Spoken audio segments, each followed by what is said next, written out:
The sixth generation of consoles, the one that the PS2, Xbox, and GameCube belong to, is home to some of the best games ever made. Games that pushed the medium beyond and laid the groundwork for what we see today. Games that changed the medium forever. It was also a generation filled with licensed games, shovelware, and cash grabs in an industry still growing out of its early days, where there was a perception that video games were just toys, and making toys out of recognizable things was always profitable. There was money to be made, and developers needed money to finance projects. It's a time period rife with stories from developers that were passionate about games, but a lot of their ideas required money, and big publishers signed lucrative deals for those games and handed them out to developers looking to save up cash. Activision, back then only Activision and not the Microsoft-owned Activision Blizzard king that it is today, was a specialist in the area, and also a publisher capable of managing projects in a way that led to some fantastic results. Disney's Tarzan, Tony Hawk's Pro Skater, the Toy Story games, and of course, Spider-Man and Spider-Man 2. Not only the PS1 games by Vicarious Visions, which are classics in their own right, but the PS2 games developed by none other than Treyarch, the very same developers who would go on to create the Call of Duty Black Ops series. In between the pretty okay Spider-Man 1 and the still beloved Spider-Man 2, Treyarch used that engine on a different licensed game. Minority Report, Everybody Runs. And unlike those other games, Minority Report is a bad game. It's sometimes spectacularly bad. It highlights some of the worst parts of this generation, while retaining some charm. It's not attempting to push the medium forward, it's not attempting to innovate, it's trying to do its job while fleshing out the tech of the engine before Spider-Man 2. But this is a video game about Minority Report, which is a whole different story and actually a really interesting one. And it's a cross of video game licenses, a license that didn't get what it deserved, and source material that even to this day is underappreciated. So hi, I'm Mugthief, a person who plays too many games and thinks too much about them, and we're gonna talk about Minority Report. If at any point during this video you find what's going on interesting or entertaining, remember to hit the like button so that this video reaches more people. And let's move on to one of my favorite things in the world, rabbit holes, because you thought this video was going to be just about a silly PS2 game, and don't worry, that is the majority of this video, but it turns out that I go down a lot of rabbit holes, and those rabbit holes matter. You see, I've had this memory worm stuck in my head for a while now, reminding me that I played this game at some point, and having fond memories of it. Maybe of it even being a forgotten hidden gem. Sometimes, as you'll see, it's best to leave those memories buried. Minority Report, the video game, loosely follows the plot of the Spielberg and Tom Cruise movie of the same name. It's a brawler with some light platforming and shooting with about 16 levels, although the game count says 40, but many of them are just recycled many times, and it also has a handful of really funny and somehow at the same time ambitious cutscenes. John? What? Tell me what I just saw, boss. I don't know. As it goes through the story of John Anderton, a pre-crime captain. Let's explain what the silly idea of pre-crime is before we continue, but first a warning. There will be spoilers for Minority Report in this video. Not really that many for the movie, maybe a couple, and I think you can still watch the movie today and enjoy it. But there will be spoilers for what's in the game, and the game barely goes in depth on the plot of the film and also does some very strange changes, and I'd wager that if you've never seen the movie, playing the game will just leave you very confused. What I'm going to describe, the whole crux of the science fiction universe where Minority Report takes place in, when presented on paper, and even when seen in the movie, sounds like some of the dumbest things you could make up. But in reality, in its original novella form, published in 1956, it's a still compelling science fiction window into a future informed by anxieties of the Cold War. The Minority Report, the name of the novel, was penned by none other than Philip K. Dick, someone that, if not already considered as such, will soon be considered one of the most influential writers in modern history. Dick would go on to write things like The Man in High Castle or Do Androids Dream of Electric Sheep, which would be adapted into Blade Runner. He's not only a fantastic writer, but one of the fathers of proto-cyberpunk, which nowadays is just cyberpunk. At this point, whenever we run out of ideas for science fiction concepts that can hit it big, we seem to go back to the well that is Philip K. Dick. The Minority Report is set in a future New York City, where 3 malformed mutants have the ability to dream about crimes that will be committed. Technology is implemented to see those dreams, and the 3 of them, which are now called precogs, are used as the basis for the Pre-Crime Division, a department of law enforcement that views those dreams and arrests the criminals before the crime happens. One of my latest rabbit holes has been exploring this concept throughout history, since during the year 2023, we've had 3 major movies, all centered on the idea of an all-powerful technology that can predict crime before it happens. Those being Heart of Stone, Mission Impossible Dead Reckoning, and Fast and Furious X, or Fast X, or Fast 10. I don't know what they want us to call them anymore, but they're dumb as heck, and I really like that movie, by the way. And this now oh-so-popular concept of a technology surveillance state that an AI can interpret to predict what everyone will do has some of its roots in The Minority Report, and through many other stories as well, and it's all genuinely fascinating. And this was a really long tangent to justify my sudden interest in this franchise again, but also to explain that even though its ideas seem dumb on the surface, it really is all about presentation. Blade Runner, away from its original novel, could have been dumb, but its adaptations are fantastic, including its sequel. Minority Report is pretty okay. As a movie, it feels very 2000s Spielberg, but as a game, you would think this is some trash Hollywood schlock instead of the early writings of a science fiction pioneer, transformed into some weird Hollywood experiment and then finally placed into a bad video game. The game itself starts just as the film does, following Tom Cruise as John Anderton on 2 cases, including one to arrest someone looking to unalive him, Nicky Jameson. Except no, because this is obviously not Tom Cruise. This is a character, that's for sure. The likeness of the actors couldn't be used for the game, so we received this 3rd version of John Anderton, who was already different in the movie than in the novel. This version is voiced by the legendary Clancy Brown, probably best known for his role as Mr. Krabs, and now you can't unhear it either. This is my operation. You answer to me. Right from the start of gameplay, it feels a lot like Spider-Man, but it also feels very budget. I know that's a very basic and simultaneously ambiguous adjective to use, but let's not kid ourselves, we all know exactly what budget means in video games of this era. Slightly floaty controls on a weightless character, hitboxes that are a little off. It just feels a little clunky, like your character has no acceleration period and takes off full speed at the slightest hint of the analog stick. But the actual fighting, which is most of what you do throughout the game, feels pretty good. Especially on feedback. It does feel a little superhero-y, obviously, given the engine it is, but it's still punchy and satisfying with great hit sounds and, of course, ragdolls. Oh yes, this was the major innovation brought forth by Minority Report.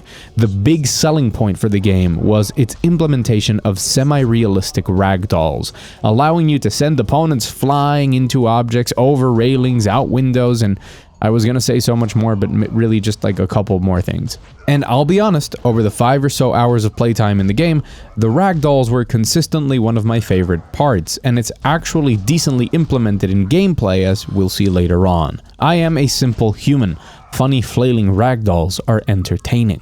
I've spent way too long in Rockstar games sending people flying, and I'm not afraid to admit it. Well, maybe a little, but I will admit it anyways. Funnily enough, ragdolls are a really big part of my next 2 retro reviews, so make sure to subscribe if you don't want to miss those.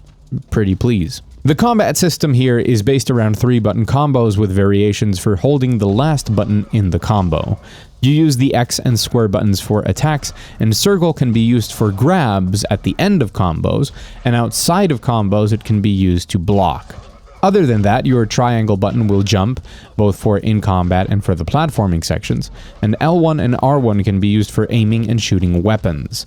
L2 will let you slide or crouch, and you can do a single punch or a sweep from that crouch. This will be very important later. There is no lock-on, which can lead to frustration, and for weapons, there is a lock-on system, but it leads to even more frustration, so I don't know what's worse. You'll run around the opening levels, quickly get adjusted to the controls and its shortcomings, and head back to the pre-crime division where the real story kicks off. The FBI is investigating pre-crime with a unit led by Whitwer, pending its national implementation, and he doesn't like you right off the bat. Just remember, if you were the weak link in this chain, you will be replaced. Save it for your report. But it gets worse when the next criminal detected by the precogs is, surprise, surprise, John Anderton. Oh no, that's you. That's bad. You talk to your coworker Fletcher, who says he'll buy you time to escape, and you do so, as Whitwer and his team set up a manhunt for you. If it sounds like I'm not delving into this story as much as I should, it's because the game really doesn't either. This is the first time in my writing a script for a video that I see two universes unfold before me. In the first universe, I accept the fact that these sorts of games were never meant to be substitutes for the original source material nor the film, and more to function as fun companion pieces. It's standard for the story to be kind of glossed over, to remind you of what is in the film, but you fill in the blanks and move on. After acknowledging that, I would spend about 10 minutes speaking about how this has changed over the years, with games being now more or less a medium where stories within franchises are told, often separate to movies or novels, and function more as expanded fiction, and sometimes as meaningful canon parts of a universe. I would then cite a lot of examples to show you that evolution, and circle back to Minority Report, and dissect its story and its impact over the years, the impact that can be felt all the way from 1956 until today, and I would examine the character of John Anderton, as well as many of the characters that follow the archetype, and what makes Minority Report a potential franchise worth revisiting, exploring, and expanding. But how I feel that Spielberg's vision for the film, a vision that the game mimics, doesn't do the original novella justice, with it being much more noir and proto-Blade Runner in my eyes than the iRobot meets RoboCop that we see in this 2002 film. In the second universe, I show clips of the funny cutscenes throughout my review of a bad video game from 2002, and we all laugh. We currently live in the third universe, where I'm too afraid to have this video contain 30 minutes of talking about other stuff, and people click off it because the video is supposed to be about this old game that you might remember, but not afraid enough that I won't include that glimpse into the first universe. I'm here to see Rufus. That's not the password. No password, no party. Them's the rules. That was funny, wasn't it? Let's all laugh together. From this point forwards, Minority Report Everybody Runs will slowly descend from a decently fun brawler into a repetitive but fun brawler, and then a tedious, annoying, repetitious brawler shooter platformer, and finally into a highly frustrating and impossibly difficult, terribly designed game. It's like every time the game gets worse, it stops and tells you, this isn't even my final form, and keeps getting worse. So yes, I'm going to potentially ruin your childhood, and I'm sorry in advance. John Anderton, now accused of this crime, has to run across town to reach a location, then run across town to reach another location, and then run across town back to the office that you play through in this level, and finally run back to a different location and to the end of the game. This structure works for a film, since it makes sense that there are 3 or 4 set-piece moments with some stuff in between, but for a video game, this has been translated into each time I said run across town, you will repeat the same levels you have done before, but with slight variations, including traversing them backwards. To start off, you must fight your way out of the office, including sending poor regular office workers flying, and then some pre-crime officers. There's a suspension of disbelief necessary for this, which isn't that big of an ask at the start, and of course, this is a game from a much different bygone era, but Anderton has no hesitation in smacking the ever-living shit out of his co-workers, and he's also a walking tank that can take punishment and destroy everyone and everything he comes across. Later on, you will fight more than 10 officers at once and lay the smack on them like you are just superhuman, despite them being elite officers in your own organization. Anderton is apparently as valuable to the team as the entire rest of Pre-Crime put together or more. And at that point, you can't help but laugh at how ridiculous it can get. You also have access to an arsenal of weapons that you can swap between and carry over through levels, but their ammo is heavily limited and feel more like power-ups than a core mechanic in the game. You'll use the iconic concussion rifle from the movie, since one of the core ideas of Pre-Crime is that there is no killing, it's only arresting. Unaliving is strictly prohibited. However, you will also be introduced to the riot machine gun and the riot pump shotgun, which we are to understand shoot rubber bullets and are non-lethal. However, things start to get a little wilder when you're blowing people up with grenade launchers and throwing them off rooftops. Weapon balance is decent throughout, with some weapons like the machine gun being very useful against robots, the concussion rifle being fantastic for sending enemies flying into each other, and the shotgun being all-purpose, and all of them being introduced at logical points as you progress. You'll run away from the office through the subway tunnels while using a fairly cool and easy-to-control jetpack, taking out enemies as you move from section to section on your way to the mall. The loop is always the same. You enter an area, enemies appear with a certain configuration, you take them out and move on to the next section, sometimes broken up by small platforming sections or searching for secrets and cash. The secrets can be guns or ammo that you will use later on for clutch moments, and the cash can be used to purchase new combos, health, and ammo upgrades, as well as temporary boosts that you can use for other very tough moments. You'll fight a host of different enemies, including melee grunts with stun batons that can stun lock you into a vomiting animation, 3 variations of ranged enemies, each using either the concussion rifle, machine gun, or riot shotgun, and these in particular can be very dangerous. As the game continues, all enemies will receive increased HP and also change into more elite versions capable of countering some of your attacks, as well as some extra types, including ones with riot shields, ones that stand far away and spawn spider drones, and the mall cops that you'll encounter in the next levels, which at this point are somehow more capable than Pre-Crime, with the ability to counter some of your attacks. And the fat guys also have the funniest death screams ever. Sorry, my bad. Going unconscious screams ever put into a game. While all of this sounds pretty good on paper, sometimes it turns out that systems implemented in more recent games are done so for a reason. Many times have we criticized modern brawlers like the Arkham series or Assassin's Creed for having enemies that wait in line to attack, surrounding the player and waiting for their turn.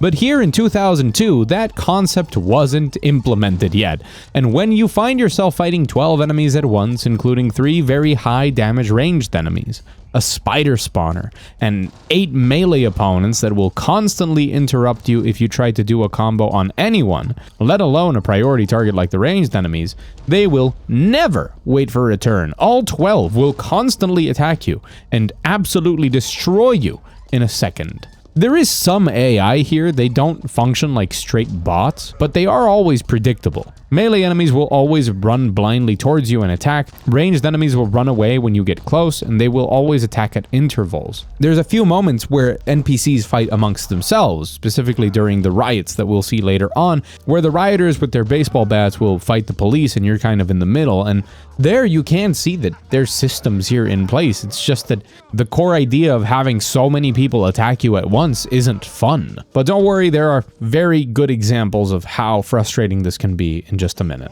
At the mall, you have to contact Rufus at Dreamweaver. Rufus informs you that you should visit Dr. Iris Hinneman. He asks you not to tell anyone about what you're going to see in the back of his establishment since you're a police officer, and Anderton responds with this. Well, Johnny, since me and you go way back, I'll show you the exit. But don't tell no one what you saw here, okay? Ditto for you. I don't think John is very smart. He doesn't seem to understand the power dynamics at play here, and the fact that Rufus doesn't know he's on the run yet, but okay. Hinneman is the geneticist that's responsible for the precogs, and she can help inform you of an anomaly that happened with the report on you. For some reason that I still don't understand, Anderton decides to head back home, and you wouldn't believe it, but pre-crime is waiting. Who could have expected that? After this, you have to escape through a series of buildings and a sky bridge, culminating in a rooftop battle against Witwer. He has a grenade launcher and can absolutely 100-0 you, but if you just dodge that, a couple of shotgun blasts later, he goes down and runs away into a gunship. And now you have to shoot that gunship down. This fight is not difficult, but it's also not fun. It's one of the first times that you'll be frustrated by the lock-on system for ranged weapons, and that will get worse with time. And you also are confused at how those ranged weapons work, since sometimes they hit and sometimes they don't. I guess there's a travel time on the projectiles, which sounds cool, but is just frustrating when there's so limited ammo. After shooting down the gunship, you run away, and finally, the part that we've all been waiting for. Sewer levels. These include more platforming as you make your way through and towards Hinneman's house, which in the game could be confused with a highly guarded museum of some sort. After you navigate the house, you encounter Iris, and she informs you of how the precogs work. Instead of the mutants that I mentioned from the book, here they are the way they are because their parents did too much drinking while pregnant. So remember to be responsible if you're pregnant, or your kids might end up dreaming of future crimes. I'm kidding. It's from abusing weird future substances while pregnant. So remember to be responsible and not take future substances while pregnant. She informs you that one of the precogs, the strongest one of them, Agatha, didn't have the same dream where Anderton committed the crime. And when two of the precogs dream of something but one of them isn't in agreement, that's called a minority report.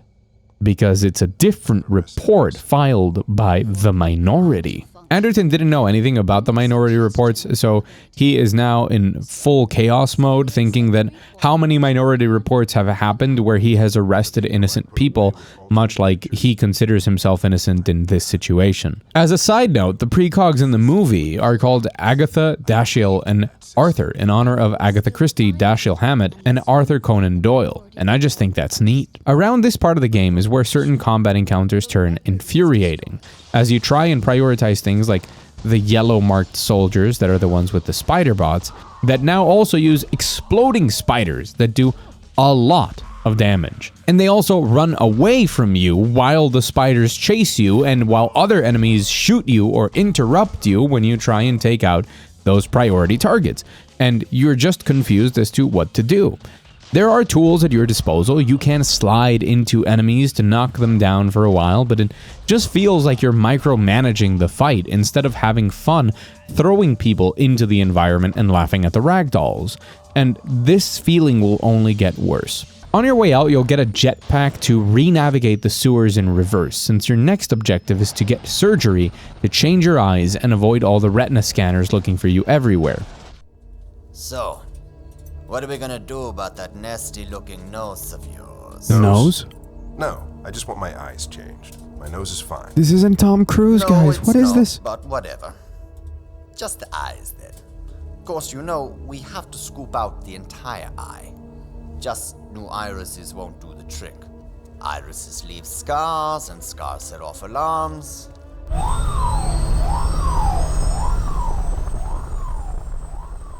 This scene is, like, much better in the movie, trust me. But the wake-up scene at the Hotel Pepper with the bathtub actually has some great direction for a PS2 game. It has interesting use of camera angles and like, I don't know, maybe I'm going insane, but it feels like a lot of care went into mimicking the style of the film. The Pepper Hotel itself gives off Serious Max Payne vibes as you make your way fighting large groups of enemies and you exit into the sprawl, the downtown street level of the city where there are constant riots. Do you want to know why there are riots? Well, too bad. Watch the movie because the game doesn't tell you. Spoilers, the movie doesn't either. As you navigate the sprawl, you'll face down your second boss, Ken Nara. You blast him with the shotgun, just like Witwer, and that's it. You're good to go. This level is the one that I mentioned before that includes the different AIs fighting each other, with the pre-crime police and the rioters all kind of in the middle and fighting each other and also fighting you, and it can be kind of fun and chaotic, very nostalgic for other types of games of this era, but it also highlights just how terrible the lock-on system is for ranged weapons, because when you're especially in a big open environment like this where enemies are 360 degrees around you, your aim seems to snap around, not based on you pressing the right analog stick to switch targets, but it also just snaps from the left analog stick, which you want to keep holding down because you need to kite these enemies as to not get eliminated immediately from a stun lock. So you're going to end up flicking through different things, and if you end up firing mid-flick, you'll hit nothing, and it's just, man, so frustrating. So many unnecessary deaths. This game is not easy. I feel like this never went through QA. Obviously, it was play tested because the game is functional. Like, most of what is supposed to functions, but some of the difficulty and some of the frustrations that are in it seem to have been never tested. This was never handed to somebody not in the studio to check if it was beatable and fun. And I know that might sound really harsh right now, but just you wait. From here, you head back to the subway as you head to the pre-crime office. Once you get there, you need to pick up a few collectibles before heading into the temple to kidnap Agatha. This is some of the most confusing storytelling ever, even for a licensed game. I have been intentionally misleading many of you who haven't seen the movie in a while, because the game is just straight up weird. It's like the plot of the movie filtered through one too many translations in Google Translate and then given a budget. In the movie, John sees himself through the precogs and the life of Leo Crow, and he doesn't understand why, leading him to talk to Iris and then kidnap Agatha. Once he escapes with Agatha in the film, he takes her to a hacker friend to get the report, basically the video archive of what Agatha saw, and he discovers that Agatha didn't have a minority report. She saw the same thing as the other three. When Anderton then goes to investigate Leo Crow, he discovers that he has pictures of his kidnapped son, which in the game doesn't exist, but he ultimately resists the temptation. That's when Crow reveals that it's all fake and he's being paid to die at Anderton's hands, and basically takes care of himself using Anderton's hand and finger on the trigger. This spirals into the real conspiracy, the origin of the precogs, and Agatha's mother, Anne Lively, and the ultimate conclusion of the film that I won't spoil. In the game, Anderton takes Agatha to the mall, again, to see Rufus, who extracts the data, and then he just kind of leaves? He leaves with the data to take it to a different guy who works at a company where shady things are rumored to be happening, on a hunch that the boss of the company is the victim that Anderton saw, which is Verhagen, and just lets Agatha return, and she doesn't matter anymore. And none of that has to do with the plot of the movie. So a lot of the same beats are present in both. Anderton is seen committing a crime by the precogs, he runs away, he talks to Iris, he gets his eyes changed, he kidnaps Agatha, but the story is totally different, and the actual plot is just kind of strange. I might sound like I'm complaining, but I think I prefer this though, because at least it offers something different than just rewatching the movie, but while playing a game. Just that it's a very basic interpretation of what Minority Report is, even more basic than the movie, which I think should have done better in taking the complexities of the original story and kind of delving deeper into them. We're closed. Not for us, you're not. John, you got some nerve showing up here with... Holy sh... Is that a precog? Are you reading my mind right now? I swear, I didn't even... John, stay out of their business. Give me his name. Guy's name is Shinya Okawa, all right? He works at the Fortune Cookie Factory in the Sprawl. He won't talk, though. With the information taken from Agatha and abandoning her, comes a subway level, but this time on a train, which is both frustrating and fun because it's a train level, and those are like pizza. At their worst, they're still pretty good. But after it comes the worst part of the game, no question. The Mosley boss fight.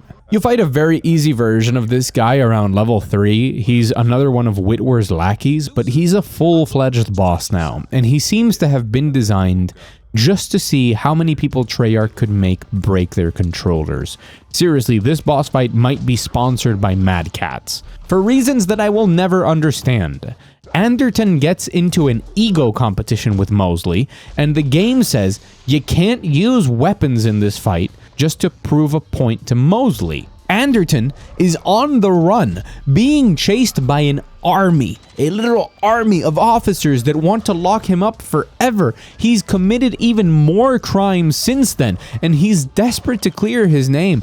But yeah, let's just not use guns. Yeah, because, you know, time and numbers are definitely on our side. Mosley himself is not that difficult. He counters certain moves, but he's susceptible to some of the strongest combos that you can purchase, and you can loop him very easily. But after taking a bit of damage, he runs away, and groups of normal enemies arrive. Mosley is invulnerable until you take out those groups of enemies. As the fight continues, these groups get larger, and they always include a ranged enemy, often a shotgun one that deal a lot of damage, and a spider bot guy, and 2 to 3 very durable melee grunts. This makes the fight drag on for what seems like an eternity, especially because you will probably die often and have to restart the whole fight as you slowly get closer to the end each time, but that won't save you from just the nightmare that this boss is. And honestly, the moment that other people show up to the fight and somehow, some way, you're still obsessed with not using guns, this is truly the Dark Souls of PS2 licensed games. Once you finally take down Mosley, legitimately or with cheats, I resisted this temptation, but I thought about it a lot. You head back to the Sprawl, including the Pepper Hotel again, and go to the restaurant where you find Okawa, the person that will give you information on Verhagen, but only after you go to his apartment and get his computer. So you battle through the Sprawl again against an absurd number of enemies. With the laptop returned, he gives you the info on Verhagen, the big boss of the Sol Corporation, which deals in robotics, and tells you how to get inside and find him. For as much as a lot of the balance of the game is completely gone at this point, with just ridiculous numbers of enemies, it is true that the whole gimmick of the ragdolls is well implemented into the combat systems. Certain moves, like my favorite spinning throw, which I'm sure you've seen many times already throughout this video, doesn't only deal a lot of damage and potentially can knock out enemies with some extra damage as they fly towards a different object or off a ledge or off a railing or something, but it also damages the enemies around you as you spin, and those enemies also ragdoll and can potentially hit things and take extra damage. I think that's really cute, the way that it leads to some emergent gameplay. It's a very cool thing to see in such an old game at this point, because, you know, if you want to feel old, this game came out 21 years ago. The way that sometimes just positioning well to throw people in certain directions can lead to some cool combat scenarios is awesome. There was a specific fight I had in the Dreamweaver Theater when I went to deliver Agatha to Rufus that included a lot of breaking bottles and sparks flying everywhere, and it felt very action movie, but because it was all kind of improvised, it was all coincidental thanks to the implementation of the physics engine. And there is actually a smart logic to how this is done in the game, because this physics engine is the big selling point of it, but the combat system has been designed around how crazy can things get if we give you ridiculous moves that constantly send people flying. Unfortunately, that is the highest praise that I can give Minority Report everybody runs.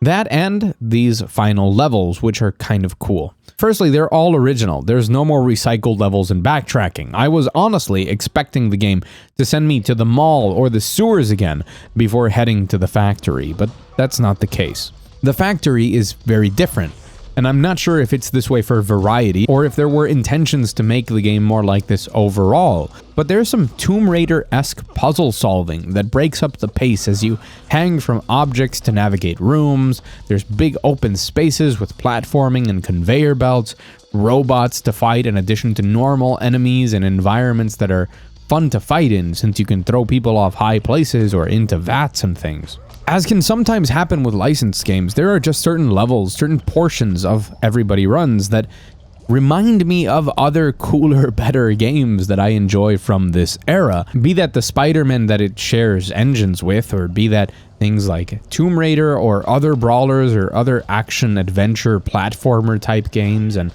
it really has inspired me to go back and play good games. I started this channel to talk about things I love, and I've spent like the last 2 months accidentally talking about really bad things, and that was never the point of this. So I promise there's gonna be a stretch of games I really like coming. Once you reach Verhagen, he reveals his mastermind plot to kill you, to have you kill him, to just ruin John's life for reasons, I think.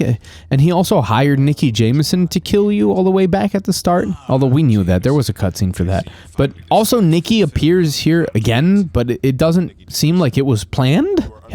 Verhagen is surprised that Nikki is here, so I don't... And well, anyways, you have to fight Nikki, and this has to be the worst boss fight pressed onto a PlayStation 2 disc. If you know a worse one, please let me know. So Nikki constantly dodges and counters all of your attacks, and she has invincibility frames that last for approximately 12 minutes. It didn't help that the emulator I was using decided to crap out on this fight only. I even considered digging up my physical copy of this game, but I endured. After banging my head on the wall for a good long while trying to see how I could even damage her, I discovered that the best way to beat her was by baiting her dodges with slides and then shooting from behind, or also landing a crouch punch, which can stun lock her. Yeah, I'm serious. This, my friends, is peak Minority Report gameplay. This is the definition of get good right here. Once you whittle down her health bar, she runs away, and you have to fight some robots and chase after her. And you can spend your whole arsenal here, especially the grenade launchers, since you will never, ever hit Nikki with them. And you already know that the end is very near, so you might as well spend everything. Once you chase Nikki through, you fight her for a second phase, which is much like the first one. And after you defeat her, she falls down a pit. At this point, Whitwer shows up, telling John that it's okay, that he sees what's going on now because of, again, reasons, I guess. This is another thing where it follows the movie, where Whitwer also becomes savvy to what's going on. He smells that something's wrong in general, and he goes on Anderton's side. That's one of the big, like, twists in the movie. But this is a completely different case, and it's just not explained. What did he figure out, and why? Why is he on Anderton's side now?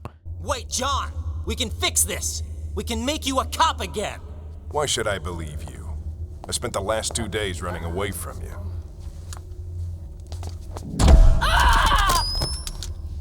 Give the lady her hat.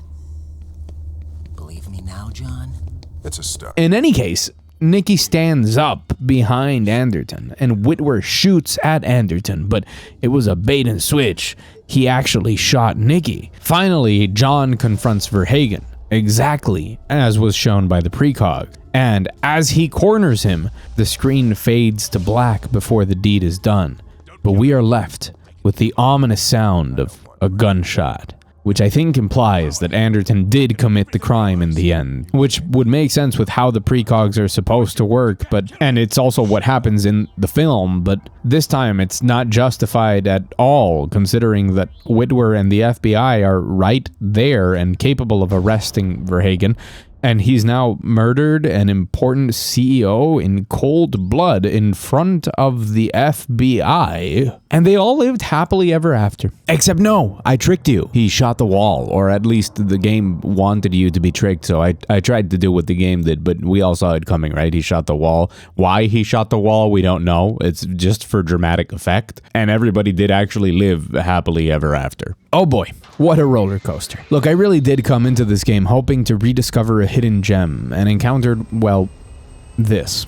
It's not good, but it is weird for many of the reasons I've outlined throughout this video, and I think that Minority Report in general, as a concept, as a franchise, as whatever you want to call it, is really cool. I, however, do not recommend you play this game. Your time would be way better spent on other games from the era or games from right now, and including ones I'll be covering very soon, so remember to subscribe. But I do hope you enjoyed this video, and if you want to support this channel, you already did so by watching until the end. If you're here and don't have anything to share in the comments, leave a comment saying, "But you don't have to run, John." And then like the funniest emoji you can come up with. And I'll heart every comment that says so that we can appease the algorithm gods together. Also, I didn't mention it, but this credits sequence has a banger of a track. This soundtrack, at least from what we know in the credits, is done by Rock and Roll Hall of Famer Michael Hampton, who is a funk guitarist, and Jesper Kyd, the same one that would go on to do the Assassin's Creed soundtracks. It's not as fantastic as you might expect on paper, but it is pretty moody, it sets a good tone, and it's kind of fun.